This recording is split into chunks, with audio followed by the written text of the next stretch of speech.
360 செய்திகளை பார்க்கலாம். திருப்பத்தூர், திருப்பூர், திருவண்ணாமலை உள்ளிட்ட மாவட்டங்களில் கனமழை கொட்டி தீர்த்ததால் வெப்பம் தணிந்து குளிர்ந்த சூழல் நிலவியது. திருப்பத்தூர் மாவட்டத்தில் ஆம்பூர், ஆலாங்குப்பம், பெரியாங்குப்பம் உள்ளிட்ட இடங்களில் அரை மணி நேரத்திற்கு மேலாக ஆலங்கட்டி மழை பொழிந்தது.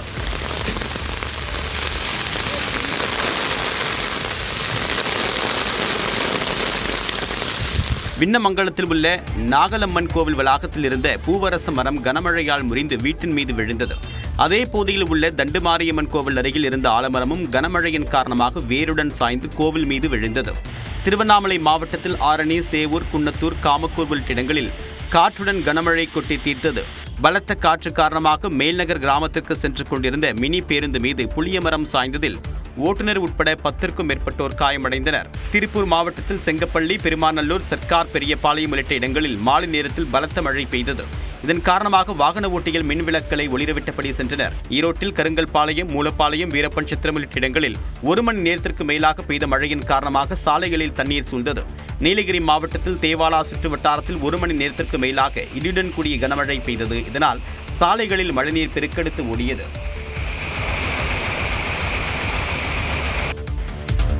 வானிலை ஆய்வு மையம் எச்சரிக்கையின்படி மதுரை மாநகர் மற்றும் புறநகர் பகுதிகளில் இடி, மின்னல் மற்றும் பலத்த காற்றுடன் கூடிய கனமழை கொட்டி தீர்த்தது. மாட்டுத்தாவணி, பெரியார் பேருந்து நிலையம், சிம்மக்கல், மேலூர், திருமங்கலம் விமான நிலையம் உட்பட பல்வேறு இடங்களில் பெய்த இந்த மழையால் நகரின் முக்கிய பகுதிகளில் மின்தடை ஏற்பட்டது. சாலைகளில் குளம் போல மழைநீர் தேங்கியதால் வாகன ஓட்டிகள் கடும் அவதிக்குள்ளாகினர். சிவகங்கை மாவட்டம் சிங்கமுனரி மற்றும் அதன் சுற்றுவட்டார பகுதிகளான காளாப்பூர், கிருங்காக்கோட்டை, அணைக்கரைப்பட்டி ஆகிய இடங்களில் பிற்பகலில் 1 மணி நேரத்திற்கு மேலாக கனமழை வெடுத்து வாங்கியது. மழையின் பொழுது இருள் சூழ்ந்ததால் வாகன ஓட்டிகள் தவிப்புக்கு ஆளாகினர். இதேபோல் பழனியில் காலை முதலே வெயிலின் தாக்கம் அதிகமாக காணப்பட்ட நிலையில் பிற்பகல் 3 மணிக்கு மேல் வானிலையில் திடீர் மாற்றம் ஏற்பட்டு பரவலாக மழை பெய்தது. நெய்க்காரப்பட்டி, ஆயக்குடி, பாலசமுத்திரம் உள்ளிட்ட பகுதிகளில் பெய்த சாரல் மழையால் வெப்பம் தணிர்ந்து குளிர்ச்சியான சூழல் நிலவியது. கோவை, ஈரோடு, வேலூர், திருவண்ணாமலை, கன்னியாகுமரி உட்பட 16 மாவட்டங்களில் 2 நாட்களுக்கு கனமழை பெய்யலாம் என வானிலை ஆய்வு மையம் தெரிவித்துள்ளது. கேரளா பகுதிகளில் நாளை தென்மேற்கு பருவமழை தொடங்க வாய்ப்பு உள்ளதாக வானிலை ஆய்வு மையம் தெரிவித்துள்ளது. மத்திய பிரதேசம் மற்றும் அதனை ஒட்டிய சத்தீஸ்கர் பகுதிகளில் மேல் நிலவும் வளிமண்டல சுழற்சியில் இருந்து வட தமிழகம் வரை வளிமண்டல காற்றழுத்த தாழ்வு பாதையும் நிலவுவதாகவும் தெரிவித்துள்ளது. இதன் காரணமாக கோவை, நீலகிரி, தேனி, திருப்பூர், நெல்லை, தென்காசி, திண்டுக்கல், கன்னியாகுமரி, ஈரோடு, சேலம் மாவட்டங்கள் மற்றும் தருமபுரி, கிருஷ்ணகிரி, திருப்பத்தூர், வேலூர், ராணிப்பேட்டை, திருவண்ணாமலை ஆகிய மாவட்டங்களில் இன்றும் நாளையும் கனமழை பெய்யக்கூடும் என வானிலை ஆய்வு மையம் கணித்துள்ளது. நாளை மறுநாள் நீலகிரி, கோவை, திருப்பூர், தேனி, தென்காசி, நெல்லை, கன்னியாகுமரி, திண்டுக்கல், தூத்துக்குடி, விருதுநகர் மாவட்டங்களிலும் ஈரோடு, சேலம், கள்ளக்குறிச்சி, சிவகங்கை, மதுரை, தஞ்சை, திருவாரூர், நாகப்பட்டினம், மயிலாடுதுறை ஆகிய மாவட்டங்களிலும் கனமழை பெய்யக்கூடும் என கூறப்பட்டுள்ளது. சென்னையை பொறுத்தவரை வானம் ஓரளவு மேகமூட்டத்துடன் காணப்படும் என்றும் நகரின் ஒரு சில பகுதிகளில் இடி, மின்னலுடன் மிதமான மழைக்கு வாய்ப்பு இருப்பதாகவும் வானிலை ஆய்வு மையம் தெரிவித்துள்ளது. ஜல்ஜீவன் திட்டம் 2.0 திட்டத்தை செயல்படுத்துவதற்காக மத்திய அரசுக்கும் தமிழ்நாடு அரசுக்கும் இடையே ஒப்பந்தம் கையெழுத்தாகியுள்ளது. தமிழ்நாடு முதலமைச்சர் விஜய் சென்னை தலைமை செயலகத்திலிருந்தும் மத்திய அரசின் ஜல்சக்தி துறை அமைச்சர் CR பாட்டீல் டெல்லியிலிருந்தும் காணொலி காட்சி வாயிலாக கலந்து கொண்ட கூட்டத்தில் இத்திட்டத்தின் நீட்டிக்கப்பட்ட செயலாக்க காலத்திற்கான புரிந்துணர்வு ஒப்பந்தம் கையெழுத்திடப்பட்டது. ஜல்ஜீவன் திட்டம் முதற்கட்டமாக 2019ஆம் ஆண்டு முதல் 2024ஆம் ஆண்டு வரை செயல்படுத்தப்பட்டது. தற்போது மத்திய அமைச்சரவையின் ஒப்புதலின் அடிப்படையில் இத்திட்டம் 2028ஆம் ஆண்டு டிசம்பர் மாதம் வரை நீட்டிக்கப்பட்டுள்ளது. இத்திட்டத்தின் முதற்கட்டமாக தேசிய ஜல்ஜீவன் திட்டம் மற்றும் மாநில அளவிலான திட்ட ஒப்புதல் குழுவின் ஒப்புதலுடன் தமிழ்நாட்டில் உள்ள 46,71,000 வீடுகளுக்கு குடிநீர் குழாய் இணைப்புகள் வழங்கப்பட்டன. இதன் மூலமாக 1,86,00,000 மக்கள் பயன்பெறக்கூடிய வகையில் 45 புதிய கூட்டு குடிநீர் திட்டங்கள், 56 கூட்டு குடிநீர் திட்டங்களை மறுசீரமைப்பு செய்தல் போன்ற திட்டங்கள் செயல்படுத்தப்பட்டு வருகின்றன. முதற்கட்டமாக ஜல்ஜீவன் திட்டத்தின் கீழ் ஒப்புதல் அளிக்கப்பட்ட திட்டங்களின் மதிப்பீடு 18,123 கோடியாக உள்ள நிலையில் அதில் மத்திய அரசின் பங்கு 9,025 கோடியாக உள்ளது. தற்போது இத்திட்டத்தின் நீட்டிக்கப்பட்ட செயலாக்க காலத்திற்கான புரிந்துணர்வு ஒப்பந்தம் கையெழுத்திடப்பட்டதன் மூலமாக மத்திய அரசின் குடிநீர் மற்றும் சுகாதாரத்துறையால் தமிழ்நாட்டிற்கு வழங்கப்பட வேண்டிய தொகையில் முதற்கட்டமாக 2,177 கோடி ரூபாய் கிடைக்கப்பெறும் என்று தமிழ்நாடு அரசு தெரிவித்துள்ளது. கோடை விடுமுறைக்கு பின் திட்டமிட்டபடி நாளை பள்ளிகள் திறக்கப்படும் என அமைச்சர் செங்கோட்டையன் தெரிவித்துள்ளார். சென்னை எழிலகத்தில் உள்ள மாநில அவசர கட்டுப்பாட்டு மையத்தில் வருவாய் மற்றும் பேரிடர் மேலாண்மை துறை அமைச்சர் செங்கோட்டையன் ஆய்வு மேற்கொண்டார். தென்மேற்கு பருவமழை தொடங்க உள்ள நிலையில் தமிழ்நாட்டின் மேற்கு தொடர்ச்சி மலை மாவட்டங்களில் மேற்கொள்ளப்பட்டுள்ள முன்னெச்சரிக்கை நடவடிக்கை குறித்து அதிகாரிகளிடம் கேட்டறிந்தார். பின்னர் செய்தியாளர்களை சந்தித்த அவர் வெப்பநிலை குறைந்திருப்பதால் நாளை திட்டமிட்டபடி பள்ளிகள் திறக்கப்படும் என கூறினார். வெயில் தாக்கம் இருக்கிறது என்பதற்காகத்தான் 1ஆம் தேதி பள்ளி திறப்பதை 4ஆம் தேதி தள்ளி வைத்தார்கள். இப்போது 41% 2 நாட்களுக்கு முன்னால் இருந்த வெப்பநிலை 35% குறைந்திருக்கிறது. மிதமாக இருக்கிறது. இப்போது ஆகிய பள்ளி திறப்பில் எந்த தடையும் இல்லை. தொடர்ந்து பேசிய அவர் 3 இடங்களில் ரேடார் கருவிகள் மூலம் மழையின் அளவை தொடர்ந்து கண்காணித்து வருவதாக குறிப்பிட்டார். தமிழ்நாட்டில் உள்ள அனைத்து தனியார் பள்ளிகளிலும் கல்விக் கட்டணத்தை தகவல் பலகையில் வெளிப்படையாக காட்சிப்படுத்த வேண்டும் என தனியார் பள்ளிகள் இயக்குநரகம் உத்தரவிட்டுள்ளது. தமிழ்நாடு முழுவதும் ஜூன் 4ஆம் தேதி பள்ளிகள் திறக்கப்படும் நிலையில் கல்விக் கட்டணம் தொடர்பாக தனியார் பள்ளிகள் இயக்குநரகம் முக்கிய உத்தரவை பிறப்பித்துள்ளது.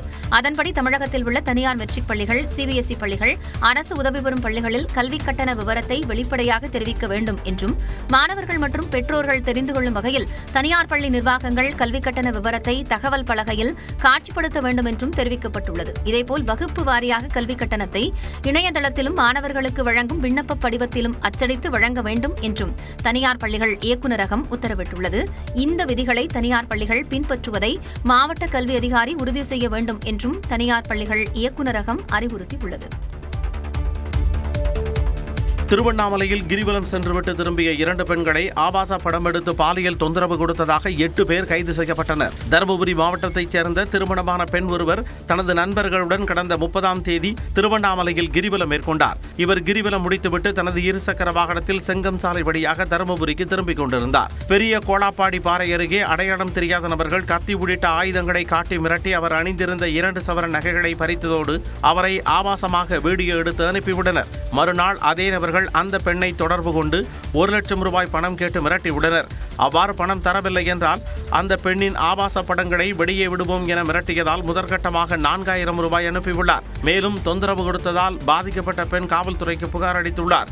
இதேபோன்று கிரிவலம் வந்துவிட்டு தனது நண்பருடன் இருசக்கர வாகனத்தில் சென்ற அழகு நிலையத்தில் பணியாற்றிய பெண்ணுக்கும் இதே அவலம் நேர்ந்துள்ளது. இந்த 2 சம்பவங்கள் குறித்து 10ற்கு மேற்பட்ட பிரிவுகளில் வழக்கு பதிவு செய்த காவல்துறையினர் 5 தனிப்படைகளை அமைத்து குற்றவாளிகளை தேடி வந்தனர். இதனையடுத்து ஆடையூர் கிராமத்தைச் சேர்ந்த வாசு, ஆகாஷ், தமிழரசன், அப்பு, ஹரிஹரன் உள்ளிட்ட 8 பேரை கைது செய்தனர். தலைமறைவாக உள்ள 3 பேரை தேடி வருகின்றனர். பயிர்க்கடன்களை முழுமையாக தள்ளுபடி செய்ய கோரி தமிழ்நாடு முழுவதும் பல்வேறு மாவட்டங்களில் விவசாயிகள் போராட்டத்தில் ஈடுபட்டனர். தமிழ்நாடு அரசால் அறிவிக்கப்பட்டுள்ள பயிர்க்கடன் தள்ளுபடி திட்டம் நிபந்தனைகளுடன் இருப்பதாலும் குறு விவசாயிகளுக்கு 50,000 ரூபாய் வரை மட்டுமே கடன் தள்ளுபடி செய்யப்பட்டதாலும் விவசாயிகள் தமிழ்நாடு முழுவதும் பல்வேறு மாவட்டங்களில் தொடர் போராட்டத்தில் ஈடுபட்டு வருகின்றனர்.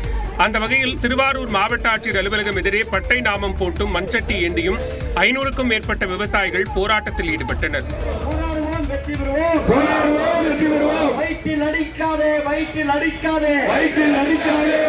ராணிப்பேட்டை மாவட்டம் முத்துக்கடை பேருந்து நிலையம் அருகே பயிர்க்கடன் தள்ளுபடி என்ற பெயரில் விவசாயிகளை தமிழக அரசு ஏமாற்றியதாக கூறி விவசாயிகள் சங்கத்தினர் ஒப்பாரி வைத்து கண்டன ஆர்ப்பாட்டத்தில் ஈடுபட்டனர். வேலூர் மாவட்டம் அணைக்கட்டு தாலுகா அலுவலக வளாகத்தில் திரண்ட விவசாயிகள் கண்களை துணியால் கட்டிக்கொண்டு தரையில் படுத்து உருண்டு தங்களது எதிர்ப்பை வெளிப்படுத்தினர்.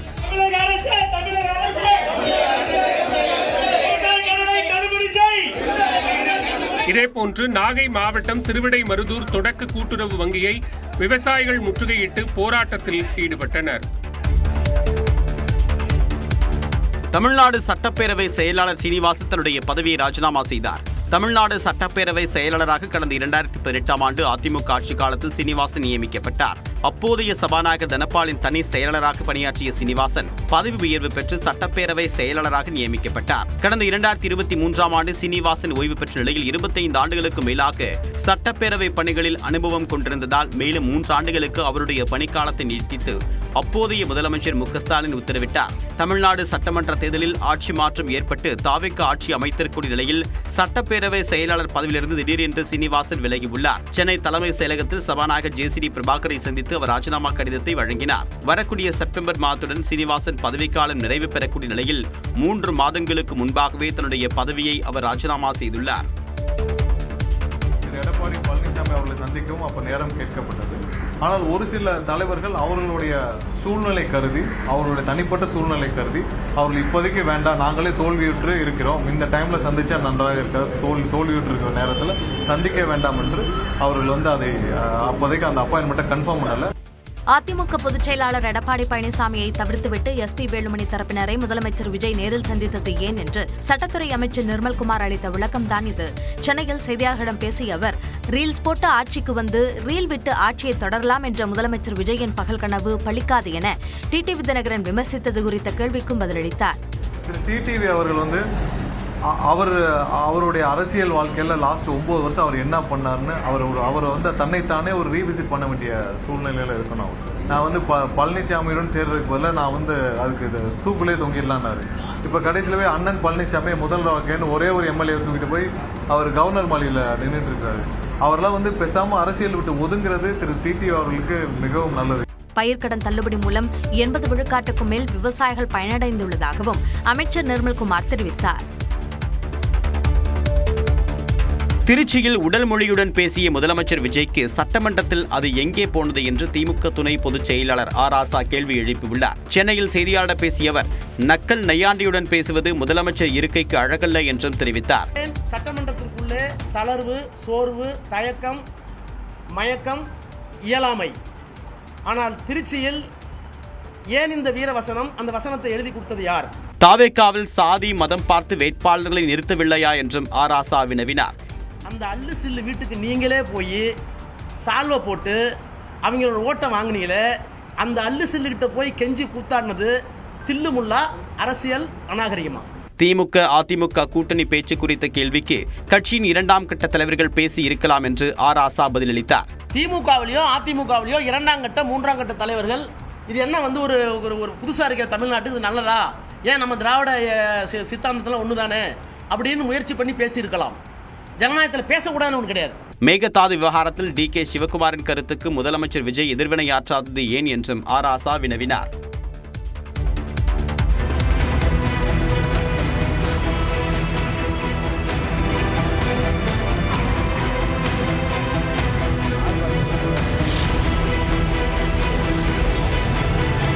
சென்னை தலைமைச் செயலகம் அருகே ரசாயன புகை வெளியேறியதால் பொதுமக்கள் சுவாசிக்க முடியாமல் சிரமத்தை சந்தித்தனர். தலைமைச் செயலகத்தின் 10வது நுழைவு வாயில் அருகே திடீரென்று புகை கிளம்பியது. புகையின் வீரியம் அதிகரிக்க தொடங்கியதும் அது ரசாயன வாயுவாக இருக்கக்கூடும் என்று சந்தேகம் எழுந்தது. மேலும் கண்ணெரிச்சல், மூச்சுவிட சிரமம் ஏற்பட்டதால் அப்பகுதியில் இருந்தவர்கள் கைக்குட்டை மற்றும் மாஸ்க் அணிந்து கொண்டனர். தகவல் அறிந்து விரைந்த தீயணைப்பு வீரர்கள் தலைமைச் செயலகம் எதிரே உள்ள துறைமுகத்திலிருந்து சல்பர் வாயு கசிந்ததை உறுதி செய்தனர். அதன் அடிப்படையில் துறைமுகத்திற்கு சென்று புகையை கட்டுப்படுத்தும் பணியில் தீயணைப்பு வீரர்கள் ஈடுபட்டனர்.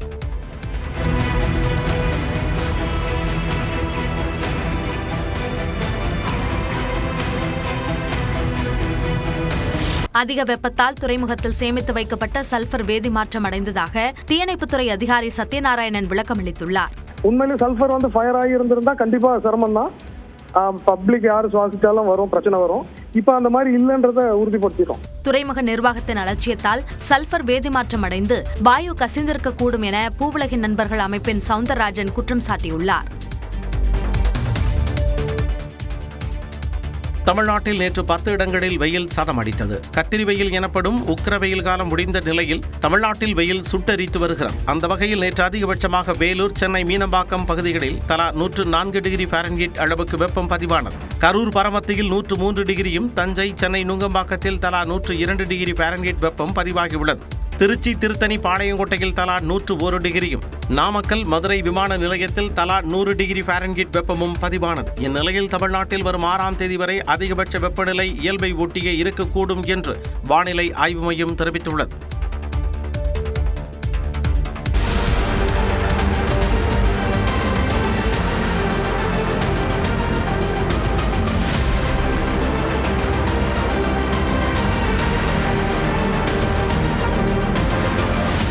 மாநிலம் இடுக்கி அருகே உள்ள கொழுக்குமலையில் சென்னையை சேர்ந்த இளைஞர் தற்கொலை செய்த அதிர்ச்சியூட்டும் காட்சிதான் இது.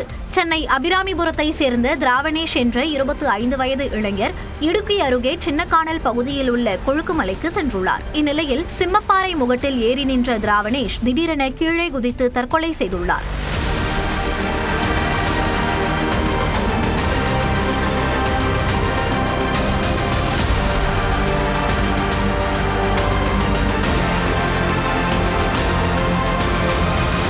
கேட்டு அதிர்ச்சி அடைந்த சுற்றுலா பயணிகள் காவலர்களுக்கும் தீயணைப்புத் துறையினருக்கும் தகவல் தெரிவித்தனர். இதனையடுத்து அங்கு விரைந்த சாந்தன்பாறை காவல் நிலைய காவலர்களும் மூணாறு தீயணைப்புத்துறை மீட்புக் குழுவினரும் கடும் சவால்களுக்கு இடையே திராவணேஷ் உடலை மீட்டனர்.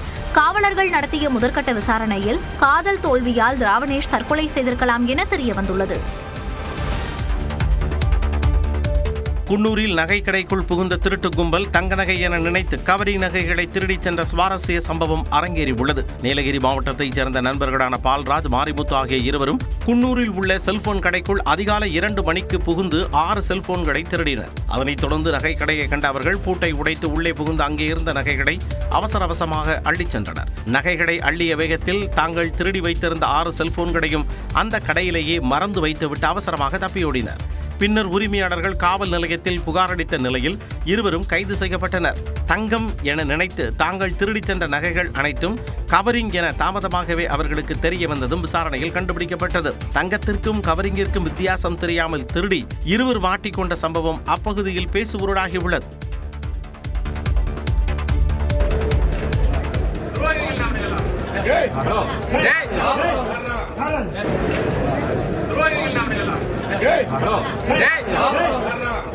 முன்னாள் அதிமுக சட்டமன்ற உறுப்பினர் பொள்ளாச்சி ஜெயராமனின் தாயார் மறைவிற்கு ஆறுதல் கூறச் சென்ற முன்னாள் அமைச்சர் SP வேலுமணியை பார்த்து கூட்டத்தில் இருந்த நிர்வாகி ஒருவர் துரோகி என கூறியதால் சலசலப்பு ஏற்பட்டது. வயது மூப்பு காரணமாக பொள்ளாச்சி ஜெயராமனின் தாயார் சரஸ்வதி கடந்த மாதம் 15ஆம் தேதி காலமானார். இந்த நிலையில் பொள்ளாச்சி திப்பம்பட்டி கிராமத்தில் உள்ள அவரது வீட்டிற்கு சென்ற அதிமுக பொதுச் செயலாளர் எடப்பாடி பழனிசாமி பொள்ளாச்சி ஜெயராமனின் குடும்பத்திற்கு ஆறுதல் கூறினார். அதற்கு முன்னதாக முன்னாள் அமைச்சர் SP வேலுமணி அவரது வீட்டிற்கு சென்று ஆறுதல் தெரிவித்தார். அப்பொழுது கூட்டத்தில் இருந்த நிர்வாகி ஒருவர் துரோகி என குரல் எழுப்பியதால் பரபரப்பு ஏற்பட்டது. இதனால் SP வேலுமணியின் முகம் சற்று மாறியது.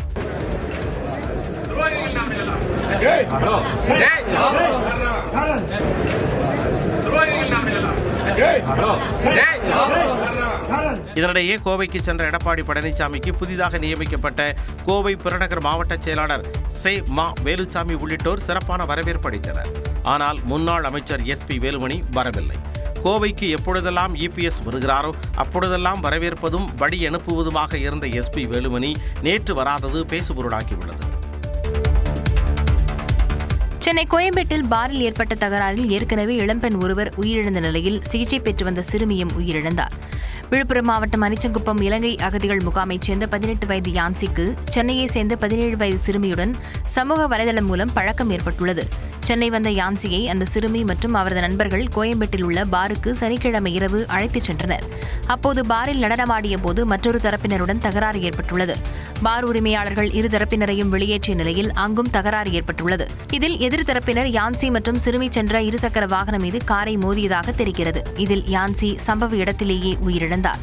படுகாயமடைந்த சிறுமிக்கு கீழ்ப்பாக்கம் மருத்துவமனையில் சிகிச்சை அளிக்கப்பட்டு வந்தது. ஆனால் அவர் சிகிச்சை பலனின்றி உயிரிழந்ததாக மருத்துவர்கள் அறிவித்துள்ளனர்.